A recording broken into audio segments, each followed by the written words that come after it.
In a world that claims to prize brilliance, why do the most intelligent among us often find themselves on the outside looking in? We laud the genius in hindsight, praising the Einsteins, the Galileos, the Schopenhauers, yet in their own time, these minds were met with suspicion, ridicule, or outright rejection. What is it about extraordinary intellect that unsettles us? Why does it provoke unease instead of awe? To unravel this paradox, we turn to Arthur Schopenhauer, the 19th century German philosopher whose own life and ideas reveal a stark truth. Intelligence is not just a gift, it's a provocation. In a society built on comforting illusions and unspoken conformity, those who see too clearly often pay a price. Let's explore why. In a society that celebrates intellect, you'd think highly intelligent people would be universally admired, sought after for their insights, celebrated for their ingenuity, and embraced for what they can offer the world. But in reality, these individuals often find themselves estranged, scrutinized, and even feared. Why is that? Why do those with extraordinary mental capabilities sometimes incite discomfort or suspicion rather than respect? To understand this paradox, we turn to the insights of 19th century German philosopher Arthur Schopenhauer. Schopenhauer is best known for his bleak yet compelling worldview. He believed that life is fundamentally shaped by suffering and desire, and that society, far from being purely rational or altruistic, operates according to deeply ingrained instincts that prioritize survival, conformity, and mediocrity. It is within this context, Schopenhauer argued, that intelligence becomes not just a gift, but a burden. Let's start with his view of wisdom itself. To Schopenhauer, intelligence is not merely the ability to solve practical problems or excel in academia. On a deeper level, it is the capacity to see the world as it truly is, stripped of comforting illusions, stripped of assumed narratives. It's the ability to recognize hidden truths and anticipate outcomes others cannot see. And therein lies the problem. Society, by and large, functions on shared illusions, belief systems, cultural norms, and predictable patterns of thought. These constructs serve a purpose. They smooth over the chaos of existence and provide people with purpose, order, and reassurance.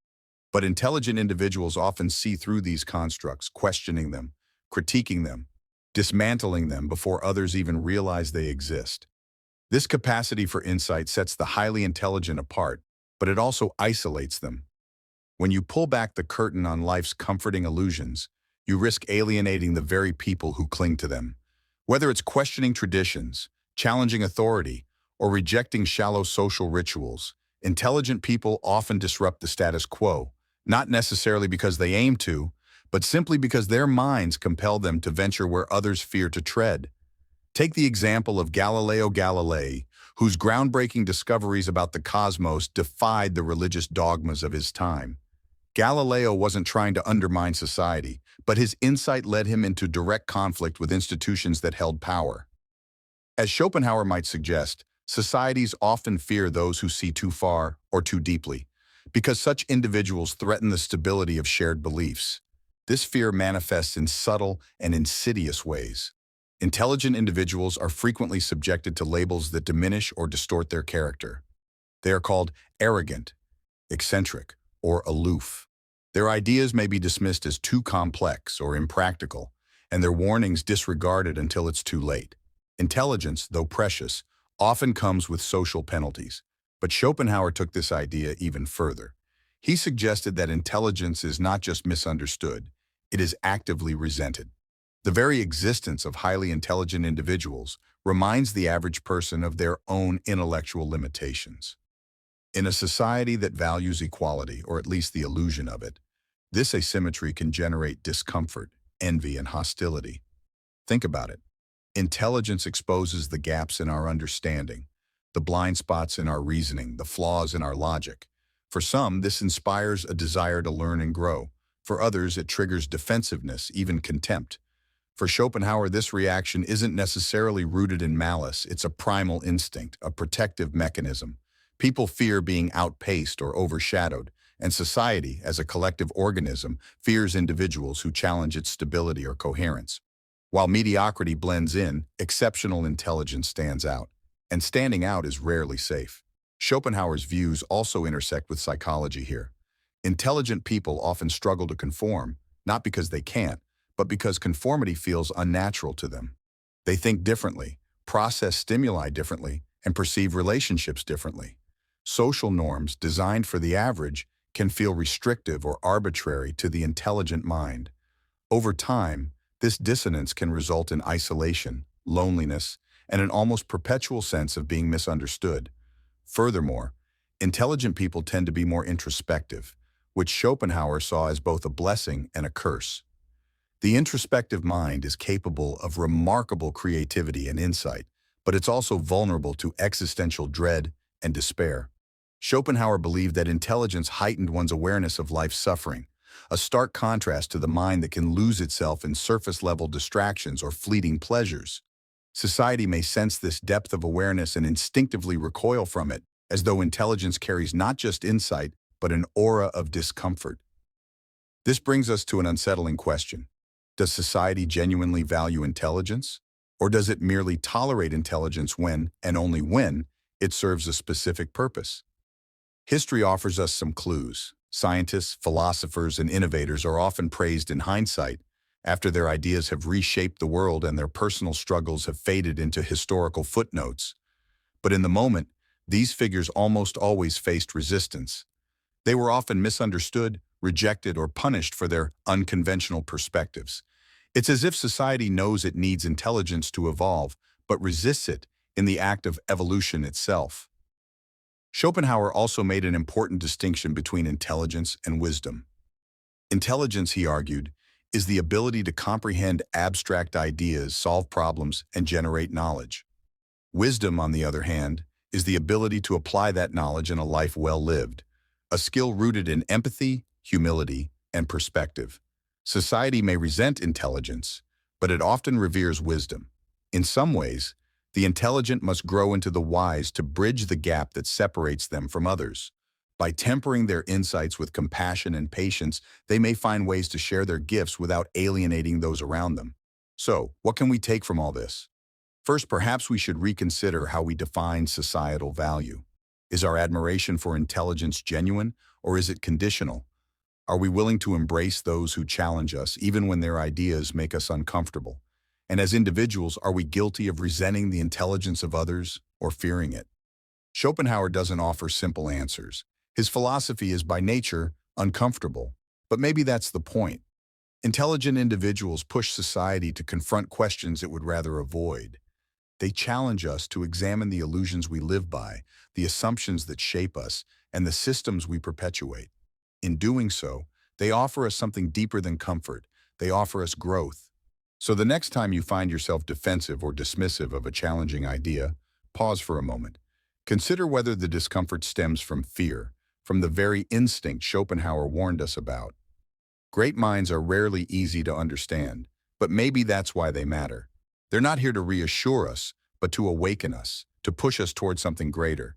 And if society fears them, maybe it's society that has something to learn. Why does society sometimes seem to fear intelligent individuals? What is it about brilliance that can ignite unease, provoke hostility, and invite isolation? The German philosopher Arthur Schopenhauer, known for his unflinching pessimism and radical critique of human nature, experienced this alienation firsthand. Described as one of the most intelligent yet misunderstood thinkers of his time, his story is both a cautionary tale and a testament to the power of intellect in an often uncomprehending world. To understand why Schopenhauer's intelligence seemed to frighten the society around him, we first need to unpack a difficult truth about humans as social creatures. We are wired to value cohesion, tribal belonging, and shared values. Historically, survival depended not on standing out, but on fitting in. Traits like intelligence, especially when sharp, unorthodox, or unwilling to conform, have often posed a threat to social stability. Why? Because intelligent individuals often question what others accept as given. These are the people who dare to upend the comfortable narratives through which societies define themselves. But let's not remain abstract. Let's talk about Schopenhauer.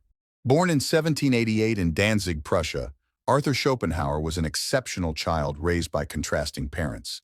His father was a worldly businessman, practical and demanding, while his mother was a best-selling novelist, charming and clever but emotionally distant. From an early age, Schopenhauer was unmoored between these two poles: pragmatism and creativity, logic and passion. His father pushed him toward commerce, wanting him to follow in his mercantile footsteps. But young Arthur's interest had already fixed itself on something else entirely: philosophy. By the time he reached his 20s, Schopenhauer's intelligence was undeniable. He became steeped in Western philosophy and East Asian ideas, absorbing influences from Plato to Buddhism. At just 25 years old, he wrote his great philosophical debut, The World as Will and Representation. In this work, Schopenhauer argued that human existence is driven by relentless, blind desire, what he called the will. This will is ceaseless, insatiable, and the source of human suffering. While others might pursue the lofty optimism of thinkers like Hegel, Schopenhauer peered into the abyss and told humanity rather bluntly, the universe is indifferent to your misery. But here's the catch. Society didn't want to hear it. For Schopenhauer, life as an academic proved hostile and isolating. In the early 19th century, German philosophy was dominated by figures like Georg Wilhelm Friedrich Hegel, whose complex, abstract system of thought became the gold standard. Schopenhauer scorned Hegel, calling his work a pseudo-philosophy paralyzing all mental powers. Hegel represented the intellectual mainstream, Schopenhauer represented its rivals. And mainstream society doesn't take kindly to rivals. When Schopenhauer tried to establish his teaching career at the University of Berlin, he deliberately scheduled his lectures at the same time as Hegel's, a bold, defiant gesture. But the plan backfired spectacularly. While students packed into Hegel's lectures, Schopenhauer's classroom remained almost empty. His ideas, too unconventionally grim and too brutally honest, found few sympathizers in an era that worshipped idealism. A lesser mind might have conformed. Schopenhauer refused. Rejection wasn't limited to academia. Schopenhauer's personal life mirrored his professional struggles. He never married, describing relationships as traps of desire that tether humans to their suffering. Loneliness colored much of his life, driving his caustic wit and bitter remarks. Women whom he deemed driven by the will to live more than by reason bore the brunt of his misogyny. This deeply personal flaw alienated him further from society. Was it intelligence run afoul? Or was it intelligence forced to grow in isolation, without meaningful connection or warmth? Schopenhauer even took to outright dismissing humanity's capacity for goodness. Men, he wrote, are like hedgehogs. They want to get close to each other to share their warmth, but they prick each other if they get too close. For him, the human condition was tragic, filled with fleeting pleasures and endless suffering, all governed by desires we cannot fully control. Society doesn't like what Schopenhauer shared, not because it wasn't true, but because it was painfully, uncomfortably true. Here lies the deeper reason why society sometimes fears intelligence. For intelligent individuals, integrity demands that they confront truths others find unbearable, or worse, sacrilegious. Consider Schopenhauer's time, a world still nestled in Enlightenment ideals of progress and rationality. To insist, as Schopenhauer did, that life was a business that does not cover its costs was to break a collective spell.